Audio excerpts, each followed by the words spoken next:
Vamos falar com o nosso Luiz Fernando Sá. Luiz Fernando, tudo bem?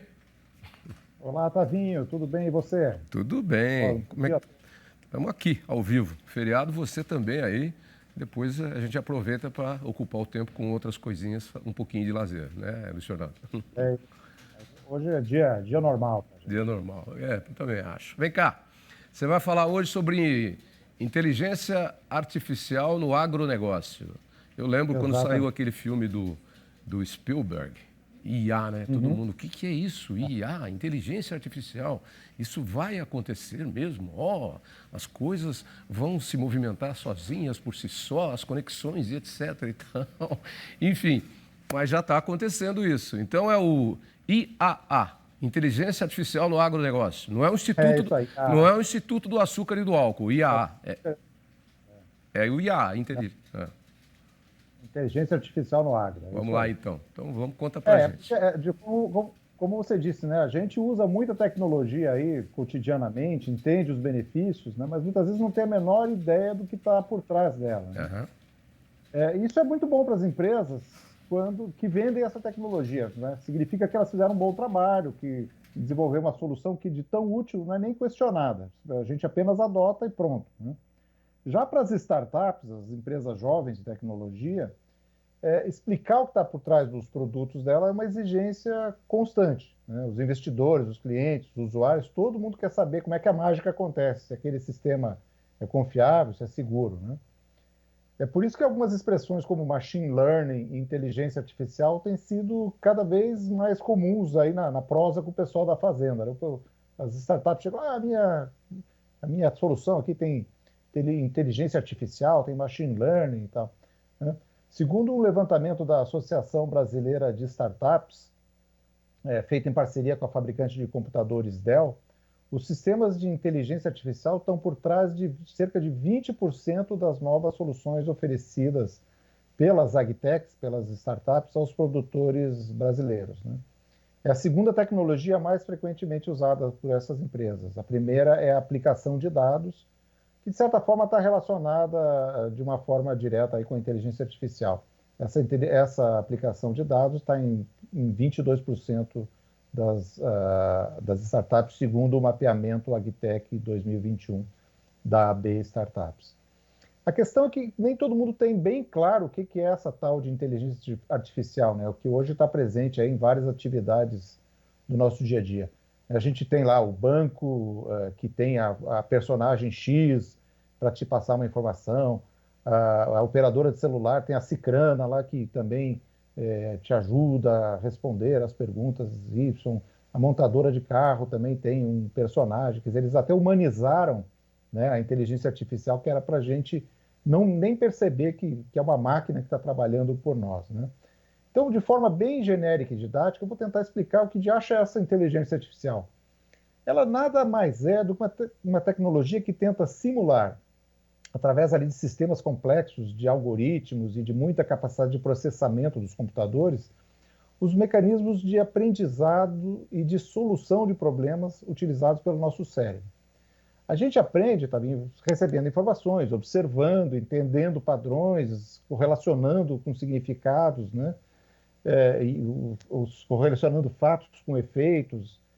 E é o que os sistemas de inteligência artificial fazem, né, de uma certa forma. Quer dizer, o que distingue a capacidade humana e dos computadores de fazer é a quantidade de dados e de informações que elas são capazes de processar e o tempo usado para fazer essas correlações. Né? Então, assim, para chegar a conclusões que o cérebro humano exigiria anos ali de estudo, de esforço, essas máquinas muitas vezes precisam apenas de segundos. E com isso elas viabilizam aí algumas ações, algumas decisões que da forma humana seriam inviáveis. Né? A questão é que essa inteligência, assim como a nossa, né, precisa ser permanentemente estimulada e alimentada com informações. Então, para isso é que os engenheiros criaram mecanismos de aprendizado específicos para abastecer esses sistemas com informações e dados. É o que eles chamam de machine learning, né, que é o aprendizado de máquinas na tradução aí do inglês. Né?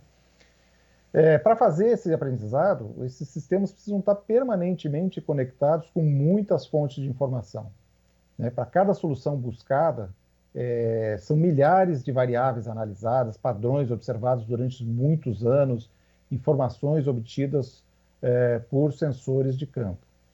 Quanto mais informação e mais capacidade de análise computacional, mais precisas as informações que a máquina vai oferecer para o usuário, né? A inteligência artificial já está, como a gente falou, é uma realidade, já está no campo. A gente vê empresas aí do setor fazendo demonstrações em que as máquinas respondem em viva voz a pergunta de operadores, por exemplo. Em alguns casos, elas solucionam pequenos problemas das máquinas que estão conectadas, trazem informações relevantes.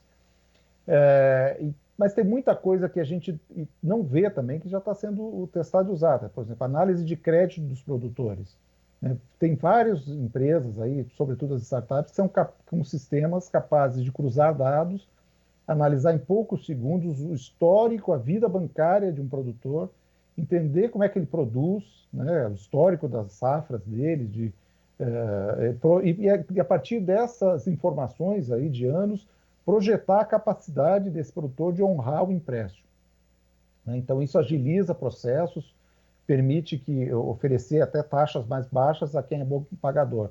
E tem casos de uso de inteligência artificial também para operações de campo, para análise climática ou para o uso de insumos. Por exemplo, equipamentos de irrigação inteligentes já existem, né? Que são pivôs que podem avaliar sozinhos os indicadores hídricos de uma área e definir quanta água é necessária em determinado momento naquele local. Então, quer dizer, a partir de uma imagem que ela captura, a inteligência artificial analisa essa imagem, verifica padrões e conclui: aqui a umidade aqui é tanto, precisa de tanto de água para ficar no nível ideal. Então, o futuro da inteligência artificial é que é a questão, né? Quer dizer, para onde essa inteligência artificial quer chegar? A ideia é que ela faça previsões, que ela crie uma tecnologia preditiva, né? Que é um desafio enorme em se tratando de uma atividade a céu aberto como a agropecuária, né? Mas a ideia é que ela já indique mais claramente, quer dizer, de que forma o produtor deve agir numa safra, se antecipe aos problemas, já direcione as equipes, as máquinas, para solucionar esses problemas a partir de informações históricas e comparadas com o momento atual. E assim as máquinas vão nos ensinar, elas vão aprender, né, no caso, para nos ensinar a sermos mais produtivos. Para finalizar, uma coisa que é importante dizer sempre que a gente fala de inteligência artificial, ela só existe, essa inteligência artificial, porque há uma inteligência humana por trás dela para desenvolver, né? Quer dizer, ela não chegou aí por milagre, né? São cérebros trabalhando para gerar cérebros muito mais capazes e de resolver. E que as soluções que essas máquinas indicam, elas continuam também, a última decisão tem que ser humana, né? Quer dizer, de adotar e de implementar esses sistemas. Ou seja, quer dizer, a gente ainda está no comando, não é a máquina que decide. Ela vai nos ajudar cada vez mais, vai ser cada vez mais eficiente, trazendo essa inteligência artificial junto com a nossa para a produção. Ô, Luiz Fernando Sá, e esses filmes de ficção que a gente vê? Você falou, por enquanto a gente ainda está no comando, né? A máquina é orientada por nós. E esses filmes, por enquanto, são de ficção, a iRobô e tantos outros aí, onde a máquina assume o controle. A gente vai chegar nesse ponto, e aí eu estou fazendo futurologia aqui com você. E se a gente chegar nesse ponto, o que vai restar para o ser humano? Quero ver agora a sua capacidade de abstração. Bom, é difícil prever. Assim, é possível que sim, que haja um momento em que as máquinas tenham uma capacidade de decidir sozinha, mas só vai acontecer se nós deixarmos, né? A gente tem que impor limites à capacidade de decisão das máquinas. A gente não pode entregar a gente pode entregar uma decisão de quanto de água vai usar para irrigar uma determinada área. mas a gente não pode entregar para a máquina uma decisão que implique numa vida humana, que implique em algo mais sério do que o desenvolvimento e tal. Acho que a grande questão, quer dizer, à medida que a gente avança na inteligência artificial, assim como na biotecnologia, em outras, é a gente criar padrões, criar um código de ética no uso dessas tecnologias que sejam compatíveis com a humanidade. É claro, assim, é evidente que a humanidade sempre dá um jeitinho de distorcer, né? A gente vê claramente aí alguns exemplos, o exemplo da pólvora, né? A pólvora é uma descoberta fantástica que nos ajudou a resolver uma série de questões aí de engenharia, né?